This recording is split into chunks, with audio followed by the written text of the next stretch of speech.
దేవుని స్తోత్రం. మీ అందరికి వందనాలు.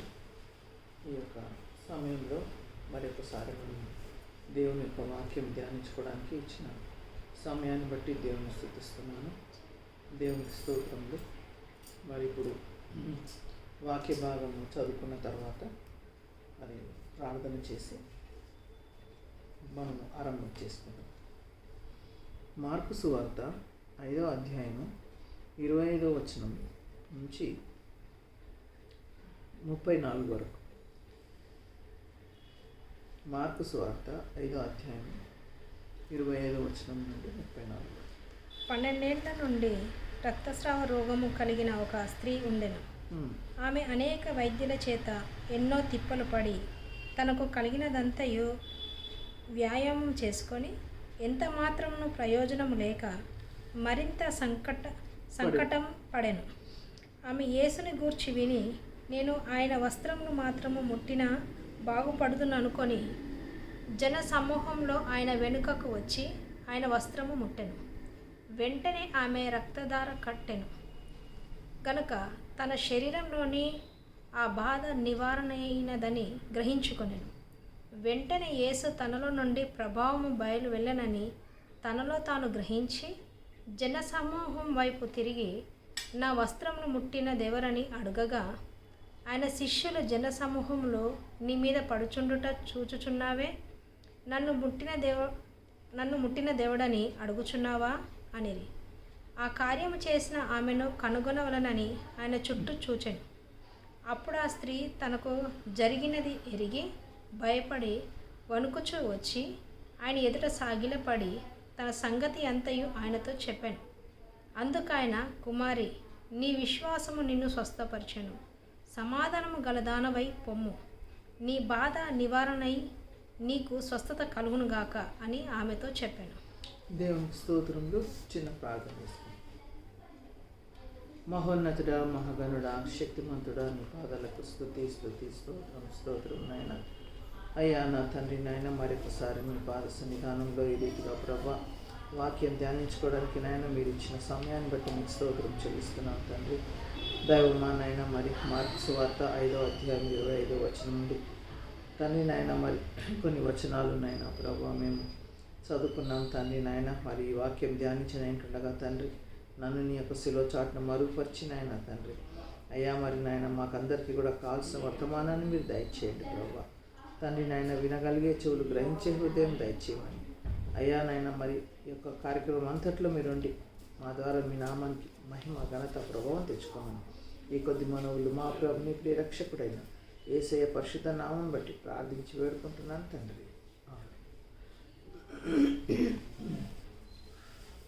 దేవుని స్తోత్రం. ఈ యొక్క సారాంశము మనకు ఆల్రెడీ తెలిసినటువంటి స్టోరీయే, దీంట్లో కొత్త ఏం లేదు. కాకపోతే దీంట్లో మనము ఏ విషయంలో మరి విశ్వాసం కలిగి ఉండాలనో, ఏ రీతిగా మనం విశ్వాసం నిలిపితే కార్యాలు జరుగుతాయో అవి మనం కొద్దిగా ధ్యానించుకుందాం. ఇక్కడ మరి మనం చూస్తున్నాం ఏంటిదంటే 12 ఏళ్ల నుంచి రక్తస్రావం రోగం కలిగిన ఒక స్త్రీ ఉండేను. అయితే ఆమెకు ఎటువంటి వ్యాధి ఉన్నదంటే అది వైద్యులకు సాధ్యం కానటువంటి వ్యాధి అన్నమాట. అది ఎటువంటి వ్యాధి అంటే వైద్యులకు అది తక్కువ కాదనమాట, మందులకు అది తక్కువ అయ్యేది కాదనమాట. అయితే మరి ఇక్కడ ఆమె ఇది ఏం చేస్తుందంటే ఆమె యేసుప్రభు విషయంలో ఆమె విన్నదనమాట. ఏమని విన్నది? ఆమె ఏం చేసిందంటే తనకు కలిగినదంతా కూడా మరి వ్యయం చేసుకొని ఎంత మాత్రం ప్రయోజనం లేక మరింత సంకటపడింది. ఆమె యేసును గూర్చి విన్నది. అయితే ఏమని విన్నది అని అంటే ఆయన గొప్ప గొప్ప కార్యాలు చేస్తున్నాడు అని విన్నది. ఆమెకు వాక్యం తెలియదు, మరి ఇక్కడైతే వ్రాయబడి లేదు. అయితే మరి మనం ఇక్కడ గ్రహించాల్సింది ఏంటంటే మరి క్రైస్తవుడు అనగా విశ్వాసం. మనకు ఏం కావాలంటే విశ్వాసం అన్నమాట. ఇప్పుడు మరి అన్యులైతే విగ్రహాన్ని చూసి అది ఉన్నది అని చెప్పి నమ్మి అప్పుడు వాళ్ళు మొక్కుబడులు చెల్లిస్తుంటారు. కానీ మనకు యేసుప్రభు అనే వారు కనపడరు. మనకు కనబడనటువంటి దాన్ని మనం ఏం చేయాలంటే నమ్మాలి. అని దేవుడు మనకు సెలవిస్తున్నాడు. ఎక్కడంటే మరి హెబ్రీ రాసిన పత్రిక 11వ అధ్యాయం 6వ వచనంలో మనం చూసినట్లయితే,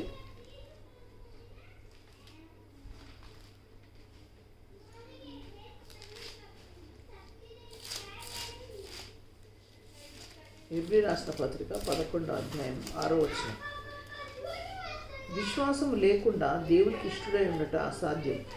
దేవుని యొద్దకు వచ్చేవాడు ఆయన ఉన్నాడని, తను వెదుకు వారికి ఫలం దయచేయవాడని నమ్మవలెను కదా.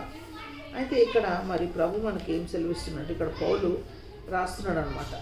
ఏమని రాస్తున్నాడు అంటే, మనం ఒకవేళ దేవుని విషయంలో మనకు విశ్వాసం లేనట్లయితే దేవుడు మనల్ని ఇష్టపడడు. అయితే ఇక్కడ ఏమంటుండు, విశ్వాసం లేకుండా దేవునికి ఇష్టడై ఉండట అసాధ్యం అంటుండు.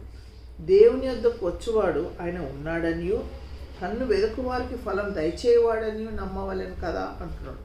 అంటే మరి దేవుని యొద్దకు వచ్చినప్పుడు మనము ఏం నమ్మాలా, మనకు ఫలం ఇస్తాడని నమ్మాలా. ఫస్ట్ ఏమంటుండు, దేవుని యొద్దకు వచ్చేవాడు ఆయన. ఫస్ట్ మనం ఏం నమ్మాలంటే దేవుడు ఉన్నాడు అని నమ్మాల. ఆ తర్వాత మనకు ఫలము దయచేయవాడని కూడా నమ్మాలి. ఎప్పుడు మనము చర్చెస్కి వెళ్ళినా కానీ, ప్రార్థన కోడికలకు వెళ్ళినా కానీ, ఇంట్లో ప్రార్థన చేసుకున్నా కానీ మనము ఏం నమ్మాలంటే ఆయన ఉన్నాడు, ఆయన మనకు ప్రతిఫలం ఇస్తాడు. ఆ దేవుడు మన కొరకు ఆయన దాచి ఉంచిన మేలు ఎంతో గొప్పదని మనం విశ్వసించాలి, మనం నమ్మాలి. మరి విశ్వాసం అంటే ఏంటిది? విశ్వాసం అనేది నిరీక్షింపబడు వాటి యొక్క నిజస్వరూపము. అంటే విశ్వాసం అంటే ఏంటిది? ఏదైతే మనం దేవుణ్ణి అడుగుతామో దేవుడు ఏమన్నాడంటే, మీరు ఏదైతే అడుగుతున్నారో దాన్ని పొంది ఉన్నామని నమ్ముడి అంటున్నాడు. అందుకని ఇక్కడ ఏమంటుండు, విశ్వాసం అన్నది ఏంటిదంటే మనం ఏదైతే నిరీక్షిస్తున్నామో వాటి యొక్క నిజస్వరూపమును అదృశ్యమైన ఉన్నవనుటకు రుజువైనది. అయితే ఇప్పుడు ఒక ఇంటెలిజెంట్ బాయ్ ఉన్నాడు, గోల్డ్ మెడలిస్ట్ ఉన్నాడు అనుకుందాం. అయితే ఆయన ఎగ్జామ్స్ రాసేటప్పుడు ఏమనుకుంటాడంటే, ఖచ్చితంగా నాకు మరి మెరిట్ వస్తుంది, నాకు మంచి గోల్డ్ మెడల్ కూడా రావచ్చు, చెప్పలేము అన్న విశ్వాసంతో అతడు ప్రయాసపడతాడు, హార్డ్ వర్క్ చేస్తాడు, ఎగ్జామ్ రాస్తాడు, విశ్వసిస్తాడు, నిరీక్షిస్తాడు అన్నమాట. అదే రీతిగా మనం కూడా ఏదైనా దేవుని విషయంలో మనం ఆలోచన చేసినట్లయితే ఫస్ట్ ఆయన ఉన్నాడని మనం నమ్మాలా. ఆ తర్వాత ఆయన మనకు ఫలము దయచేయవాడని కూడా మనం నమ్మాలా. దేవునికి స్తోత్రములు. అయితే ఇక్కడ మరి ఈమె ఏం చేస్తున్నదంటే, ఇక్కడ మరి ఆమెకు ఏమైందంటే, ఇక్కడ తనకు కలిగినదంతయో ఏం చేసుకొని ఆమె యేసును గురించి విని, నేను ఆయన వస్త్రములు మాత్రము ముట్టిన బాగుపడదును అనుకొని తన జనసమూహంలో ఆయన వెనుకకు వచ్చి ఆయన వస్త్రము ముట్టెను. అయితే అక్కడ మరి అందరూ మగవాళ్ళు ఉన్నారు, యూదులు. మరి పురుషుల దగ్గరికి ఒక స్త్రీ వెళ్ళిందనంటే మరి అక్కడ ఆ స్త్రీని ఎందుకు ఒకలాగా చూస్తారు. ఇంకొకటి ఏంటంటే, ఈమెకున్న బ్లీడింగ్ ప్రాబ్లం ఎట్లాంటిదంటే పురుషుల ఎదుట ఆమె చెప్పుకొని రాదు. కాబట్టి ఆమె ఏం చేసింది, ఇంకొకటి ఏంటంటే మరి లేవియా కాండం చూడండి ఒకసారి. లేవియా కాండం 15వ అధ్యాయము 25వ వచనం.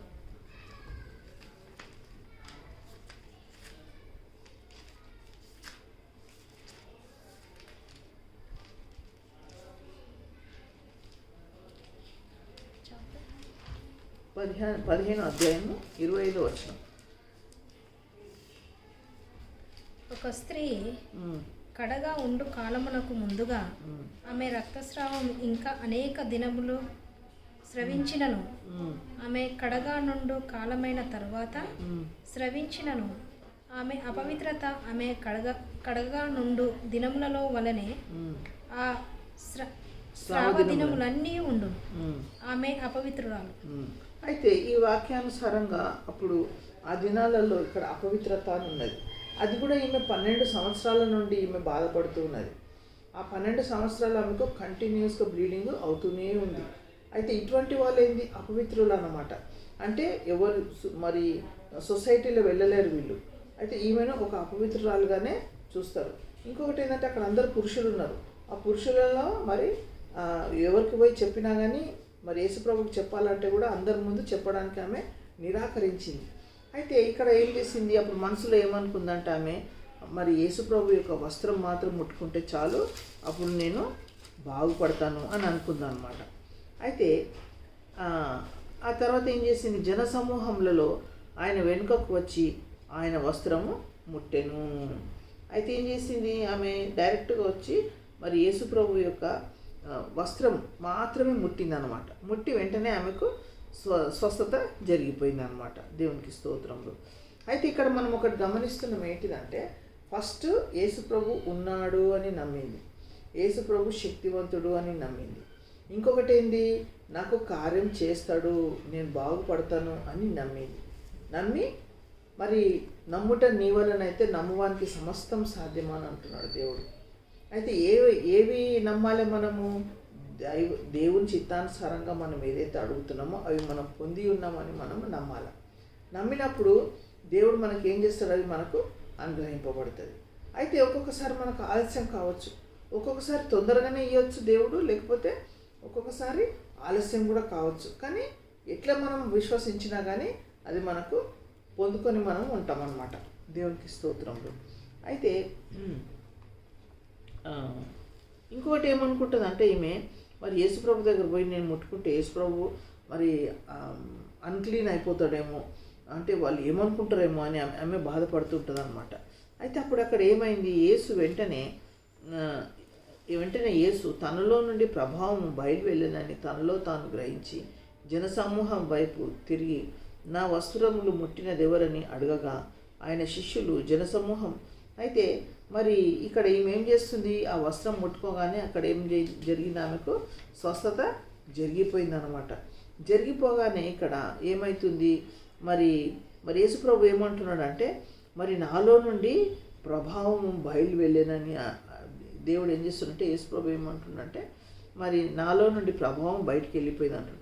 అక్కడ శిష్యులు అంటారు, ఎంతోమంది వచ్చి నిన్ను తాకుతున్నారు, నిన్ను తగులుతున్నారు, నిన్ను ముట్టుకుంటున్నారు, కానీ నువ్వేం చేస్తున్నావు, మరి నీలో ప్రభావం పోయిందని అప్పుడు అంటలేవు, కానీ ఇప్పుడు స్పెషల్గా నీ లోపల నుండి ప్రభావం పోయిందని అంటున్నావు ఏంది, ఇంతమంది గుంపులు చదవండి. ఆ ఒక వచనం చదవండి ఒకసారి, 30వ వచనం. వెంటనే యేసు తనలో నుండి ప్రభావము బయలు వెళ్ళనని తనలో తాను గ్రహించి జన సమూహం వైపు తిరిగి నా వస్త్రము ముట్టిన దేవరని అడుగగా ఆయన శిష్యులు జన సమూహము నీ మీద పడుచుండుట చూచుచున్నావే, నన్ను ముట్టిన దేవుడని అడుగుచున్నావా అనిరి. ఆ కార్యము చేసిన ఆమెను కనుగొనవలనని ఆయన చుట్టూ చూచాను.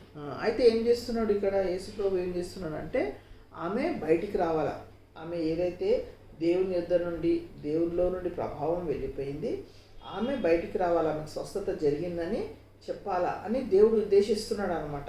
ఎందుకంటే ఇది దాచిపెట్టేది కాదు, అంటే దాచిపెట్టేదంటే దేవునికి ఆమెను అవమానించాలనే ఉద్దేశం కాదు, కానీ ఆమె ఏదైతే ఆమె డిసీజ్ నుంచి ఆమెకు స్వస్థత పొందిందో అది బయటపడాలి, అది స్వస్థత జరిగిందని తెలియబడాలనేసి దేవుడు ఏం చేస్తున్నాడంటే ఆమెను మరి ముట్టినది ఎవరు అని అడుగుతుంటాడు అనమాట. అయితే ఆయన శిష్యులు, మరి నీకు అర్థమైతే లేదా, ఇంతమంది వచ్చి మీద పడుతుంటే కూడా నువ్వు అట్లా చేస్తున్నావు అని అంటారు.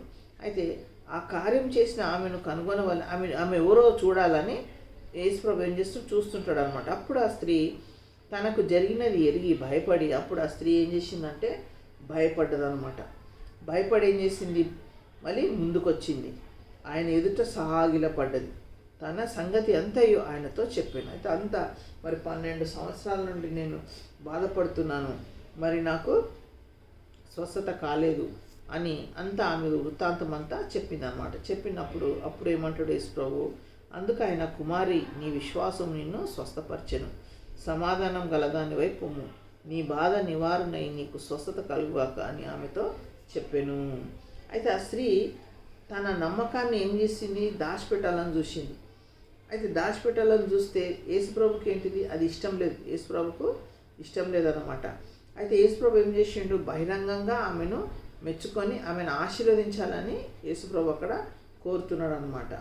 తర్వాత ఇంకొకటి ఏమంటుండంటే, Jesus said her disease cause the cure. Genuine faith involves action. Faith that isn't put in action is no faith at all. అయితే ఇక్కడ మన విశ్వాసం ఎట్లా ఉండాలంటే జెన్యూన్గా ఉండాలన్నమాట. మన విశ్వాసం ఎట్లా ఉండాలా? జెన్యూన్గా ఉండాలన్నమాట దేవునికి స్తోత్రములు. అయితే ఇక్కడ మరి జెన్యూన్గా ఉండడం అంటే దాని అర్థం ఏంటిదంటే, మనము ఒక ఉద్యోగం విషయంలో ఎవరన్నా మరి యవనస్తులు ప్రయత్నం చేస్తున్నాను అనుకుందాం. అయితే ఆయన ఏం చేయాలా? ప్రార్థన చేయాలి. ఎట్లాంటి ఉద్యోగం కావాలా? మరి అంటే మరి దగ్గరనే ఉండాలా, దూరమైనా పర్వాలేదు, అట్లాంటి అన్నీ ఒక పాయింట్స్ పేపర్ మీద రాసుకొని ఆ పేపర్ ప్రకారంగా మనము ప్రార్థన చేయాలి. ఇంకొకటి మరి పెళ్లి సంబంధాల విషయంలో కూడా మనం ఏం చేయాలి? అన్ని పేపర్లో మనం రాసుకొని మనకి ఏవేవి కావాలో అవన్నీ రాసుకొని డైలీ ఆ పేపర్ పెట్టుకొని మనము ప్రార్థన చేయాలి. అయితే కరెక్ట్గా మరి అవి మనకు చాలా మటుకైతే నెరవేరుతాయి దేవునికి స్తోత్రంలో. అయితే ఇక్కడ మనము విశ్వాసం విషయంలో మనం చాలామందికి విశ్వాసం అనేది కరెక్ట్గా ఉండదన్నమాట. కొంతమందికి 10% ఉంటుంది, కొంతమందికి 20% ఉంటుంది, కొంతమందికి 50% ఉంటుంది, కొంతమందికి 80% ఉంటుంది, కొంతమందికి 100% ఉంటుంది విశ్వాసం అనేది. అయితే మరి ఇప్పుడు కొంతమంది బాగానే వస్తారు, చర్చికి వస్తారు, బాగానే మాట్లాడుతుంటారు, ప్రార్థన చేస్తారు. మరి విశ్వాసం లేని మేము ఇక్కడ ఇంత దూరం వచ్చినామా, మాకు విశ్వాసం లేదంటావా అని అంటారు. కానీ కొన్ని విషయాలల్లో ఇప్పుడు అల్లుడు బాగలేడు, ఒకవేళ ఆయన బాగా తాగుతున్నాడు, బిడ్డను బాధ పెడుతున్నాడు, వాళ్ళ ఫ్యామిలీస్లలో గొడవలు అవుతున్నాయి. అయితే అల్లుడు బాగా అవుతాడని విశ్వాసం వారికి ఉండదు. వారు ఏమనుకుంటారంటే, అబ్బా ఇక మనం ఎంతో ప్రార్థన చేస్తున్నాం కానీ మా అల్లుడు అయితే బాగా అవుతాడు, ఇక బాగా అవుతాడు, ఇక బాగాడు ఏం లేదు అని అనుకుంటాం. మరి మన విరోధులు ఎవరైతే ఉంటే, మనకు శత్రువులు ఎవరైనా ఉంటే, అమ్మో ఆమె మారుతుందా, ఆమె మారదు, ఆమె మారాలంటే చాలా కష్టం అని అనుకుంటాం. మనమే కష్టం అనుకుంటుంటాం. మరి మనకు విశ్వాసం ఎక్కడిది? యేసుప్రభు ఏమంటుండు? నమ్ముట నీ వలనైతే నమ్మువానికి సమస్తం సాధ్యం అంటుండు. అయితే మరి మనం విశ్వాసము పెడతలేము. ఇప్పుడు సపోజింగ్ ఒక ఫీజు కట్టేది ఉన్నది, ఫీజు కట్టేది మన దగ్గర డబ్బులు లేవు. అప్పుడు మనం ఏం చేస్తున్నాం? ప్రార్థన చేస్తూ ఉన్నాం, డేట్ అయిపోయింది, ప్రార్థన చేస్తూ ఉన్నాం, డేట్ అయిపోయింది. అయితే మరి అక్కడ ఫీజు కట్టకపోతే అక్కడ ప్రిన్సిపల్స్ వాళ్ళు అలౌ చేయరు, టీచర్స్ అలౌ చేయరు. చేయకపోతే ఎట్లా మరి? అప్పుడు మనం ఇంటికి రావాల్సి వస్తుంది, మా పిల్లలు ఇంటికి వచ్చేసాల్సి వస్తుంది. అయితే మరి మనము అట్లనే విశ్వాసం పెట్టాలి. ప్రభా నువ్వు ఇస్తానన్నావు, మరి ఫీజుకి పైసలు ఇస్తానన్నావు ప్రభా, మరి నువ్వే సహాయం చేయి అని మనం ఆఖరి మూమెంట్ల వరకు మనం ఏం చేయాలా? ప్రార్థన చేయాలి. అయితే ప్రార్థన చేస్తే ఏమవుతుందంటే, ఆ ప్రిన్సిపల్ మనసు దేవుడు మారుస్తాడు. ఈరోజు రాయలే ఎగ్జాము, మళ్ళీ రేపటి వరకు నువ్వు ఫీజు కట్టేసేయని మాఫ్ చేసేసి ఆ ఎగ్జామ్ రాయనిస్తాడు. అది దేవుడు చేసే కార్యం. దేవుడు మనము అనుకుంటే మనం ప్రార్థన చేసి మనం డబ్బులు అడిగితే దేవుడు తెచ్చిస్తాడు, ఇన్ని పైసలు తెచ్చిస్తాడు, లేకుంటే నేను ప్లేన్లో పోవాలి, నేను అమెరికా పోవాలి, ఇవి కాదు మనం అడిగేది దేవుడిని. మనకు ఏవైతే అవసరాలు ఉన్నాయో, ఇంట్లో రేషన్ లేదా నీకు, లేకపోతే ఉద్యోగం లేదా, లేకుంటే మ్యారేజెస్ కాలేదా, మరి లేకపోతే ఇంకా సేవ పరంగా కూడా, సేవ విషయంలో కూడా, ఆత్మల విషయంలో కూడా మనకు ఏది కావాలనో మనం దేవుని సన్నిధానంలో అదేం చేయాలా? పెటిషన్ లాగా పెట్టాలన్నమాట. అయితే పెట్టి ఏం చేయాలా? దాన్ని మనం ఎక్సర్సైజ్ చేయాలి. మన ఫెయిత్ని ఏం చేయాలా? ఎక్సర్సైజ్ చేయాలి. ఎక్సర్సైజ్ చేయడం అంటే ఏంటిది? ఇప్పుడు మనం ఉద్యోగ విషయంలో మనం ప్రయత్నం చేస్తున్నాము, అది ఒక 2 నెలలు 3 నెలలు 4 నెలలు అయింది అనుకోండి. ఏమైంది? నువ్వు దేవుని దగ్గర అడుగుతానని చెప్పినావు కదా, ఉద్యోగం వచ్చిందా అని అడిగితే మనం ఏం చెప్పాలంటే, వచ్చిందా, ఏమొస్తుంది, ఏమిస్తాడేమో దేవుడు, ప్రార్థన చేసినా కానీ ఏమిస్తాడేమో అని అన్నాం అనుకో, అది రానే రాదు. ఉద్యోగం వస్తుంది, ఉద్యోగం వస్తుంది అని చెప్పాలి. దేవుడు నాకు సహాయం చేస్తాడు. అయితే ఒక గుడ్ ఆయన ఉన్నాడంట. ఆ గుడ్ ఆయన ఏం చేసిండు? ఒక ప్రార్థన కోడికకు వెళ్ళిండు. గుడ్ ఆయన అనమాట. ప్రార్థన కోడికకు వెళ్ళినప్పుడు ఏమైందంటే, అక్కడ స్వస్థత ప్రార్థనలు జరిగినాయి. స్వస్థత ప్రార్థనలు జరిగినప్పుడు కన్ను మీద చేయి పెట్టుకున్నాడు ఆయన. ప్రార్థన అయినాక, బాబు నీకు కనబడుతుందా అని అంటే, కనబడతలేదను అని కనబడతలేదు అనలేదు, కనబడుతుంది అని అన్నాడు అనమాట. యాక్చువల్గా ఆయనకు స్వస్థత జరగకుండా కానీ ఆయన ఏమన్నాడంటే, నాకు కనబడుతుంది నీ కళ్ళు అని చెప్పిండట. అరే నువ్వు కనబడకుండా కానీ కనబడుతుందని అంటున్నావు ఏంటి అంటే, నాకు వస్తే దేవుడు ఇస్తాడు అని అంటున్నట. అయితే 6 నెలల దాకా కూడా అంటనే ఉన్నాడంట. అందరూ అడిగినట్టు, అదే నీకు కళ్ళు రాలేదు కదా, నువ్వు వచ్చినాయని చెప్తున్నావు ఏంటంటే, నాకు వచ్చేసినాయి, కళ్ళు వచ్చేసినాయి అని చెప్తున్నట్ట. అట్లనే మనం కూడా యేసుప్రభు మనకు కార్యం చేస్తానని చెప్పినప్పుడు అయిపోయింది కార్యం అని చెప్పాలి. ఏమో ఎప్పుడవుతుందో ఏమో తెలియదు, ఎట్లయితుందో ఏమో తెలియదు అని మనం అట్లా అనుమానం పడొద్దు.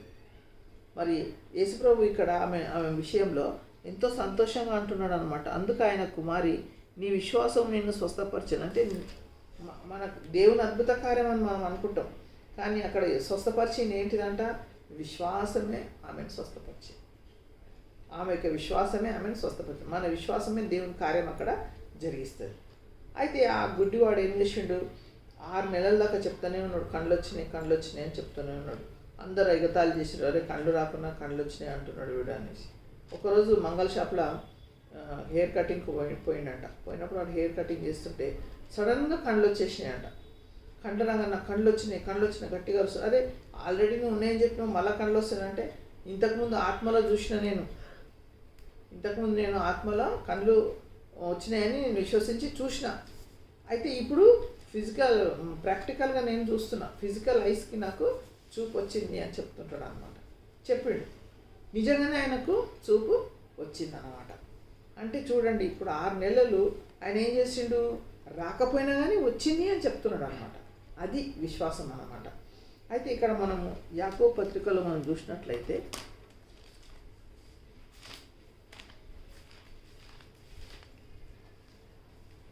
యాకోబు పత్రిక 2వ అధ్యాయం 17వ వచనం. అలాగే విశ్వాసము క్రియలు లేనిదైతే అది ఒంటిగా ఉండి మృతమైన దగును. అయితే ఒకడు నీకు విశ్వాసం ఉన్నది, నాకు క్రియలున్నవి, క్రియలు లేకుండా నీ విశ్వాసము నాకు కనపరచును, నేను నా క్రియల చేత నా విశ్వాసము నీకు కనపరుతునని చెప్పును. అయితే ఇక్కడ ఏమంటున్నావు? అలాగే విశ్వాసము క్రియలు లేనిదైతే అది ఒంటిగా ఉండి మృతమైన దగును. అయితే ఇప్పుడు మనం ఎవరినైనా ఏదన్నా మనము ఎక్స్ప్లెయిన్ చేస్తాం ఒక్కొక్కసారి, అట్లా కాదు నువ్వు ఇట్లా విశ్వాసం పెట్టాలి, నువ్వు ఇట్లా చేయాలి అని అంటే, నువ్వు నాకు చెప్పొచ్చినావా? నాకు తెలియదా విశ్వాసం అంటే ఏంటిదో? నాకు తెలియదా? నాకు తెలుసు విశ్వాసం అంటే ఏంటిదో, నేను విశ్వాసం ఉండేపటికే ఇట్లా ఉన్నా నేను అని ఏం చేస్తారు? పెద్దగా ఆర్గ్యుమెంట్ చేస్తుంటారు అనమాట. అంటే వాళ్ళు విశ్వాసం పెట్టరు, కానీ విశ్వాసం ఉన్నది అన్నట్టుగా నటిస్తుంటారు అనమాట వాళ్ళు. అయితే ఇక్కడ ఏమంటుండు? అయితే విశ్వాసం ఎట్లుండాలంటే క్రియాపూర్వకంగా. ఇప్పుడు ఈమె ఏం చేసిందంటే, ఈ స్త్రీ ఏం చేసిందంటే, ఆమెకు విశ్వాసం ఉన్నదని ఉంచుకొని మనసులోనే ఉండలేదు. ఆమెకు పరిస్థితులు బాగలేకపోయినా, అక్కడంతా పురుషులు ఉన్నా కానీ అక్కడికి వెళ్ళింది ఆమె. అది యాక్షన్. ఈ విశ్వాసం ఏదైతే ఉన్నదో మనము క్రియాపూర్వకంగా మనకు అది చూపెట్టాలి. మనం దేవునికి కూడా మనం ఏం చేయాలా? చూపెట్టాలన్నమాట. అంటే నాకు విశ్వాసం ఉన్నది అని చెప్పడానికి. అయితే ఒకసారి ఏమైందంటే, మేము చాలా రోజుల క్రితము ఒక దగ్గర ఉంటే మేము అయితే ఒక దగ్గర ప్రేయర్ మీటింగ్స్ అవుతున్నాయి. ప్రేయర్ మీటింగ్స్ వెళ్తే అప్పుడు అక్కడ వసతులు ఏం లేవు. అంటే మళ్ళీ వెళ్ళేటప్పుడు ఆటో ఉంది కానీ వచ్చేటప్పుడు ఏం లేదు, ఆటో లేదు, రిక్షా లేదు, ఏం లేదు, కొన్ని ఏళ్ళ క్రితం. అయితే అక్కడ నాకు విశ్వాసం ఉందన్నమాట. ఏమనుంది విశ్వాసము? మేము అక్కడికి వెళ్ళి ప్రార్థన కూడికి అటెండ్ అయితే ఇంటికి వచ్చే వరకు దేవుడు సహాయం చేస్తాడు, ఏదైనా వెహికల్ పంపిస్తాడు, లేదంటే ఏదైనా రిక్షానా ఆటోనన్నా వస్తుందో మేము వచ్చేస్తాం అనేసి నా విశ్వాసం అన్నమాట. అక్కడ వెళ్ళినప్పుడు పెద్ద వర్షం వచ్చింది, చాలా అంటే చాలా పెద్ద వర్షం వచ్చింది. ఆ మీటింగ్ కొంచెం అంతరాయం కలిగింది, అయినా కానీ మీటింగ్ జరిగింది. మేము అందరము అక్కడ మీటింగ్లో ఉన్నాము. తర్వాత మరి ప్రార్థన అయిపోయింది. 10:30 11 అయింది అప్పుడు నైట్. అప్పుడు ఎట్లా ఇంకా అప్పుడు ఆ వర్షంలో చీకట్లో ఎవరు వస్తారు? ఆటోస్ వస్తారా, రిక్షా వస్తారు, ఎవరు వస్తారు, ఎవరు రారు అనేసి అనుకున్నాం. కానీ అట్లనే విశ్వాసం పెడుతున్నా, దేవుడు నాకు సహాయం చేస్తాడు, దేవుడు మాకు ఏదైనా వెహికల్ పంపిస్తాడు అని విశ్వాసం పెడుతుంటే, అక్కడనే ఇంటి దగ్గర ఉన్న రిక్షా వాళ్ళందరూ ఏం చేశారు అంటారే, అమ్మ వాళ్ళందరూ అక్కడ ప్రార్థనకి వెళ్ళిండ్రు. మన రిక్షాలు ఉట్టినే ఉన్నాయి కదా, మనం పోదాము, పోయి వాళ్ళని తీసుకొని వద్దామని అందరు కలిసి ఆ రిక్షాలు తీసుకొని వచ్చారు అనమాట. వచ్చి ఆ చర్చ్ దగ్గర ఆగి మమ్మల్ని చూసి, అమ్మ రండి అమ్మ, మరి మేము తీసుకొని వెళ్తాం, ఎవరు రారు కదా, మీకు ప్రాబ్లం అవుతుందని చెప్పి మమ్మల్ని తీసుకొని ఇంటి దాకా వదిలిపెట్టేసి వెళ్ళిండ్రు. అది దేవుని కార్యం. అంటే మనకు అసాధ్యమైనది ఇంకా ఈ పరిస్థితిలో ఏమి కూడా మనకు జరగదు అని నమ్మినప్పుడు అప్పుడు మనకు గొప్ప కార్యం దేవుడు చేస్తాడనమాట. దేవునికి స్తోత్రం. ఒకసారి ఇట్లా అనుకుంటున్నాను, ఒక సహోదరి మరి డబ్బులు లేవు ఏం చేయాలి ఏదో పరిస్థితి వచ్చింది అన్నప్పుడు అప్పుడు నేను చెప్పిన అనమాట, మనం అడవిలో ఉన్నా కానీ మనం విశ్వసించాలి ఏమని, దేవుడు మనకు డబ్బులు పంపిస్తాడని. మనం ఆహారం ఆకలి అవుతుంటే కూడా మరి దేవుడు మనల్ని ఆకలితో చంపడు, ఆయన అన్నం పెట్టే దేవుడు, ఆయన మనల్ని పోషించేటటువంటి దేవుడు అని చెప్పినప్పుడు అక్కడ కూడా గొప్ప కార్యాలు మేము చూసినాం. అంటే ఏంటంటే మనము ఆ విశ్వాసం ఏదైతే ఉందో దాన్ని క్రియాపూర్వకంగా మనం దేవుడు మనల్ని చూస్తున్నాడని మనం విశ్వసించాలి, మనుషులు కాదు. మన మనసుకు ఏదైతే మనం అనుకుంటున్నామో ఒకవేళ తప్పిదంగా మనం ఆలోచించినట్లయితే, అవిశ్వాసం మనం పెట్టినట్లయితే అది కూడా దేవునికి తెలిసిపోతుంది. కొన్ని విషయాలలో మరి మనము అక్కడ ఉన్న మరి పరిస్థితులు బాగలేవు అని అన్నప్పుడు, అది అసాధ్యము అని మనకు అనిపించినప్పుడు మనకు అవిశ్వాసం రావడానికి కూడా మనకు ఆస్కారం ఉన్నది.